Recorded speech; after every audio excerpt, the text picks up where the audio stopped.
lovely viewers, you are welcome to English Lessons Online. In today's lesson, we shall be discussing Wassce English Comprehension.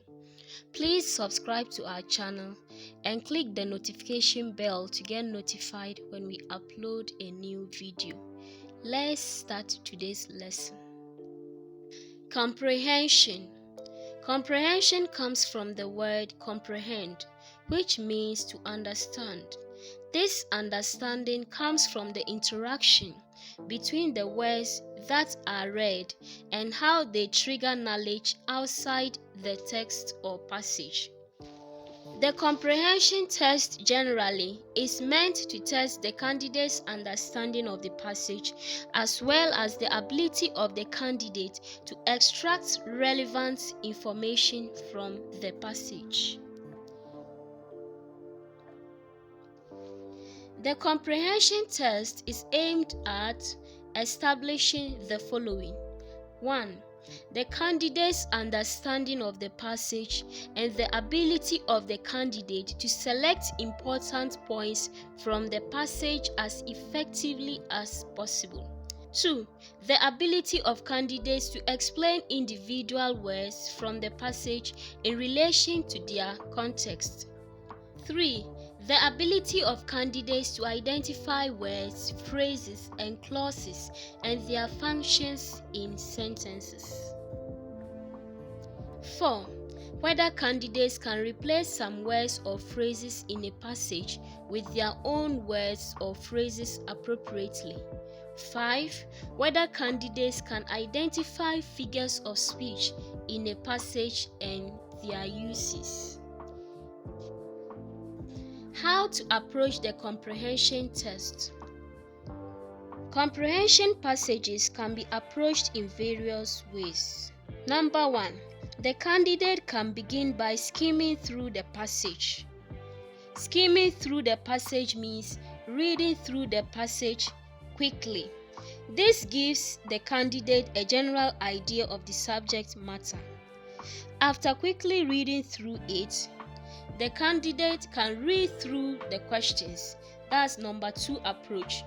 After reading through the questions, scan through the passage. That is, read through the passage a second time, very slowly and carefully this time. Try to find out the meaning of difficult words and phrases as well as those underlined. While reading, the candidate ought to be looking out for clues to understanding the writer's arguments. After slowly analyzing the passage, read through the questions once more. That's the number 4 approach. Read through the questions once more. Try to find out the demands of each question. That is, the type of answer required, types of facts needed, and the tense in which the answer should be written. Analyze the question to help you identify areas to pay attention to. After going through the questions, go through the passage again, and this time take note of areas where answers are found. Underline these areas and draft your answers down. Then number 6 approach. Rewrite answers in your own words appropriately. These are the various ways by which a candidate could approach the comprehension test. How to answer comprehension questions. Number 1. Write answers in full sentences and not phrases. So answers to comprehension questions should be written in full sentences. Secondly, when you are asked to replace some words or phrases in the passage with words or phrases that mean the same and can fit into the passage, the words you select should be able to fit the places of the originals exactly in meaning, tense, number, etc.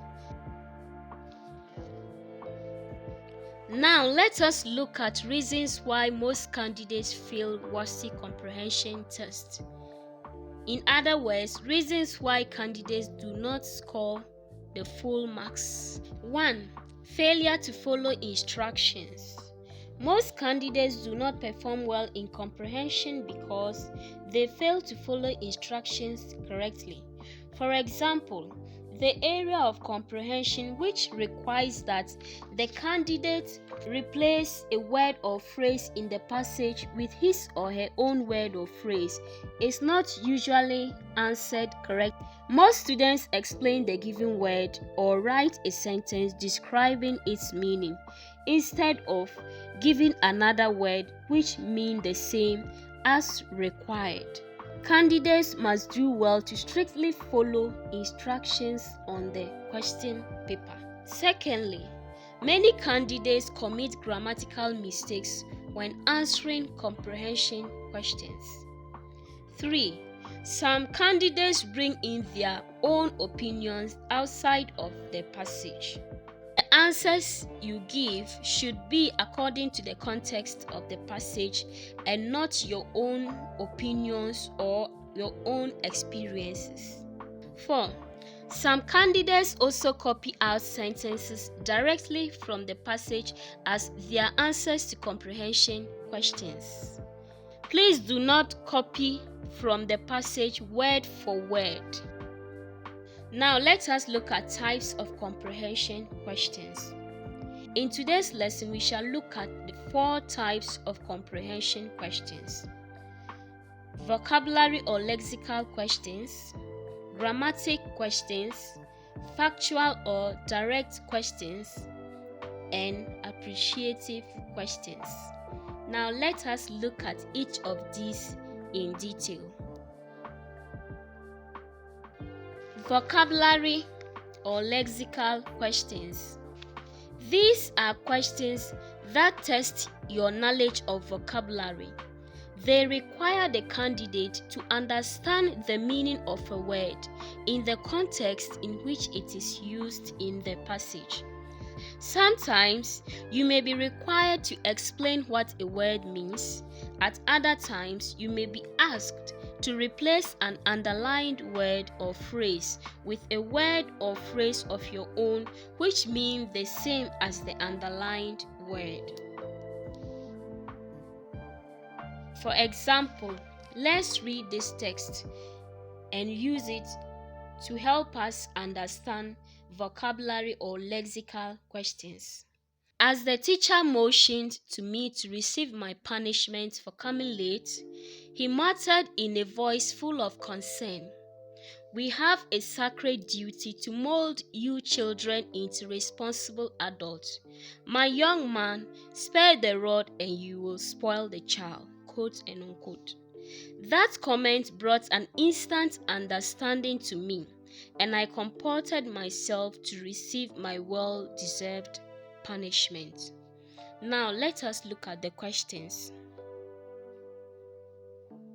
For each of the following words, find another word or phrase which mean the same and which can replace it as it is used in the passage.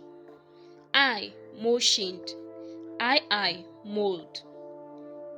These are examples of vocabulary questions. Now let's look at the answers. I motioned, beckoned, gestured. I mold. We have nurture, shape, transform, groom. For motioned, the word that can replace it. Any of these 2 words can replace motioned perfectly in the context of the sentence.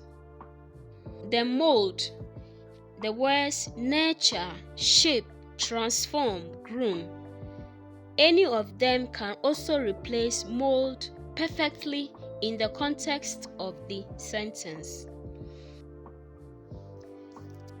The second type of comprehension questions is grammatic questions. These questions require the grammatical name and or function of a given word, phrase or clause.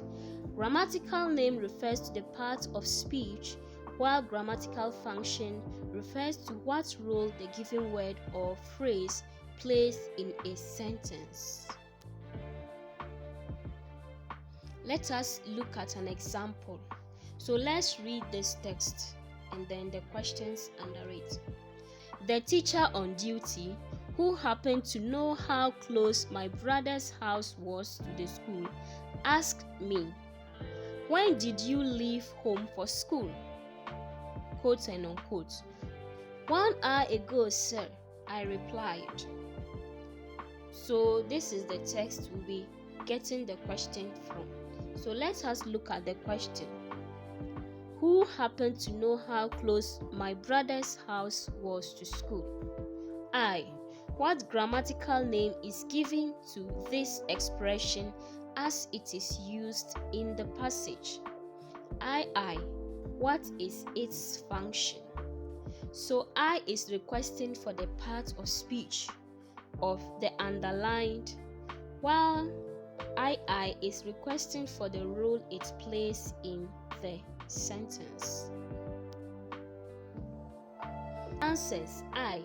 It is an adjectival clause. I. It qualifies the noun phrase the teacher on duty. Please, here it's not necessary that you write the answer in full sentence. For grammatic questions, it is permitted if the answer is not in a full sentence form. For example, we could say I, adjectival clause. I, qualifying the noun phrase the teacher on duty. You could choose to also answer it this way. It is equally acceptable when it comes to grammatic questions. Factual or direct questions. Answers to these questions are easily found in the passage. The candidate does not need to think very deep before arriving at the answer to these questions. For example, let's look at this sentence below. In Ghana, many people use charcoal or firewood to cook because these are less expensive and readily available. Question: why do people use charcoal? This is an example of a direct or factual question. The answer is right there. You do not need to think deep before arriving at the answer. Answer 1. Charcoal is cheap and available. We can see that the answer is written in the full sentence. Charcoal is cheap and available. Appreciative questions. These are questions about the writer's attitude and mood, literary expressions or devices, idioms and figures of speech. This is basically what appreciative questions mean. So let's take an example. Unlike most modern movies that tend to play tricks on viewers' emotions and desires, good books are concerned with serious, important, and moral issues. Question: what literary device is used in the expression most modern movies? Answer: alliteration. This is an example of appreciative question and how to answer it. Questions on literary devices do not need to be answered in full sentences. Just go straight and write the literary device. So alliteration is the answer. So this brings us to the end of today's lesson. Please, if you have any question, kindly ask in the comment section. And if this video has been helpful to you, please like it, subscribe to our channel, and click the bell button. You can also share the video so that others can also benefit from it. Thank you.